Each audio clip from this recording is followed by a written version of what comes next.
Let's look at this question. In the given figure, ABEDC is a regular pentagon and PQRS is a square.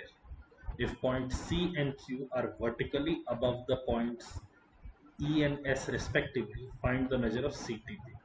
Okay, so let me just make straight lines connecting CE and QS.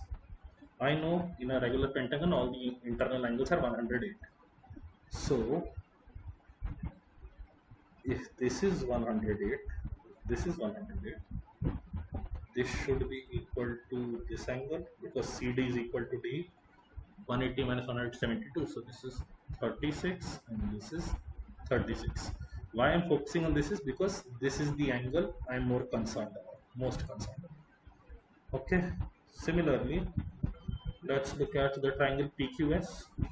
This will be 90, so this will be 45 and this will be 45, or you could directly see that in a square the diagonal bisects the opposite angles.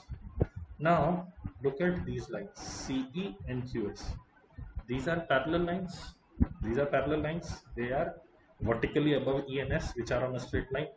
These are parallel lines. So if this is 45, if PQS is 45, can you see that this angle will also be 45? Because they are corresponding angles for the transversal PQ for line CE and QS. This angle and this angle are corresponding angles, so this will also be 45. So this will also be 45, vertically opposite angles. So in triangle CT, let's call this point 10. In triangle CTM, one angle is 36, one angle is 45.